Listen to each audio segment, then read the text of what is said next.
Okay, here I am this afternoon talking to you from my kitchen. Um, I want to talk to you. My series of videos I'm going to make will be about cross country and track and field. Specifically, I'm going to try to stay with high school, but I will catch everything middle school, elementary school, college, beyond. I mean, the 2020 Olympics are coming up next year, and so there's always stuff to talk about there. But one of the things I want to talk to you about right now, something I just read recently also about, is the season is over for a lot of students, or it'll be over this Saturday, or maybe as late as next Saturday. And what do you do with your runners when you're done? You know, there's a lot of coaches that subscribe to the fact that kids shouldn't have time off, or they should be running year round, things like that. And I know that a big thing in high school sports now is that kids are getting more and more into specialization.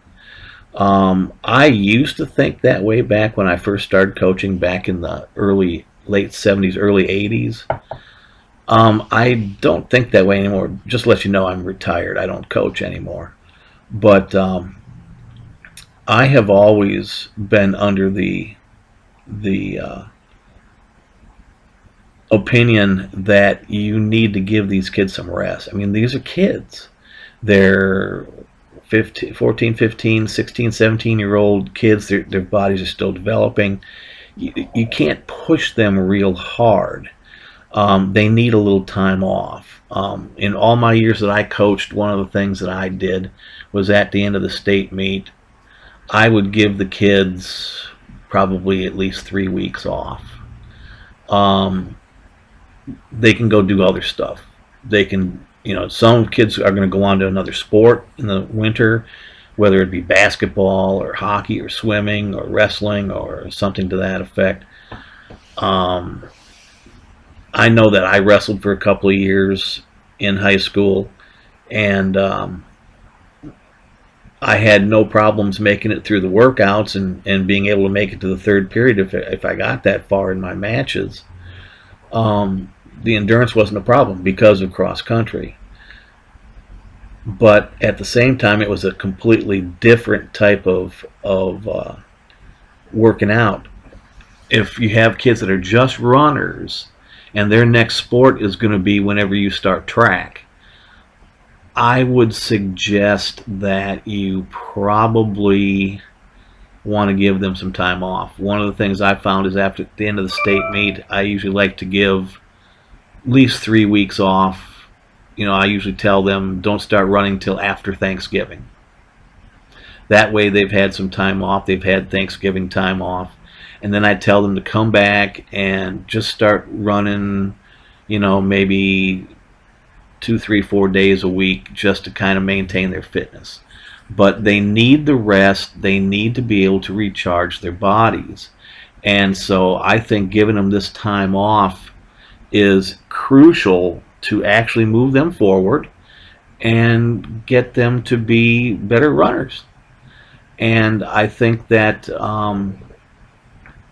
it would be to your advantage to give them some time off. I know some coaches really hate to do that, but track season is a long season. I know here in Kentucky we start track in January, and we don't distinguish between indoor and outdoor track, but we start track in January and it goes all the way through the end of May.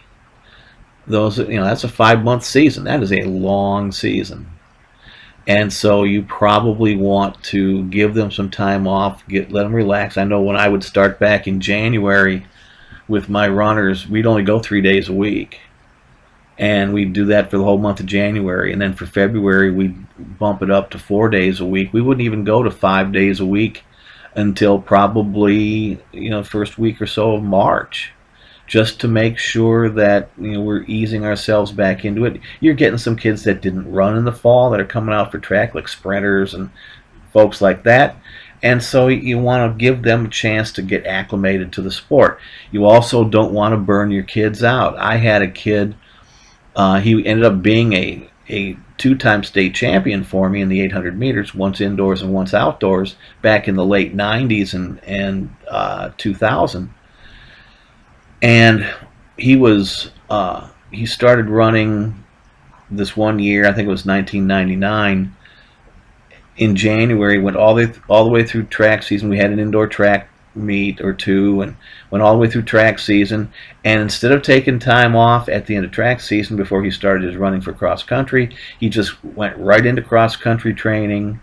And then all of a sudden in the fall, as my old coach, Coach Bob Hoisington, used to say, the kid got stale. He looked good. He ran great workouts.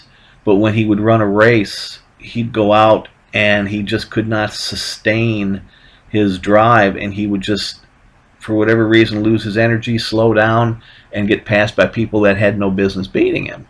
And so I finally, had about 3 weeks to go in the season, I pulled him aside. I said, John, what's going on? And so we looked at his training logs. He hadn't had a break since January, and this was October.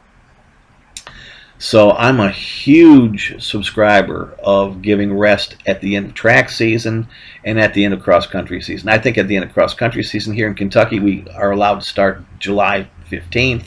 I always encourage my runners to start running in early to mid-June. We have a no contact period for about 10 days or so in late June, early July, where the coach is not allowed to contact the runners or any of the athletes at all for any reason. And so we basically would get started then, and I'd start practice in July. And it's a long season. I mean, the cross country running with me is a 3.5 month season, and we go 6 days a week. When he ran for me, we went 6 days a week. So I really wanted them to take time off at the end of cross country season. Most of the kids, I didn't have trouble telling them take time off, and they would. Some, like John, didn't want to take that time off, but it was to their advantage to do so. So I think you get at the end of that cycle and you give them a good 3 weeks off, say don't do anything running wise. I know what I do with John. It was too late to catch him, but at the end of the season with him, I just shut, from first weekend in November, I just shut him down and said, I don't want you to do any running until January when we come back for practice. You can do whatever you want. You can play basketball, you can swim, you can sit on the couch, I don't care what you do, but don't run until it feels good for you, and that shouldn't be until the end of December or January when we start back at practice. So I think that rest period is real important for the elite runners that are probably going to be going until probably the first weekend in December. Give them December off. I know a lot of places December is not a real good month weather-wise. I know in the deeper south, like Florida, Texas, California, Arizona, places like that, that's when you get the nice, not so hot weather. Well, that's fine. Go ahead and do that. Maybe not give them the whole month off, but give them a good solid at least 3 weeks off. Give their legs a break. They need a break. They're still developing. They're still growing. You want to give them a break. So I hope this helps, and I'm going to do a whole lot more stuff like this as we go along. Thank you very much for listening to me.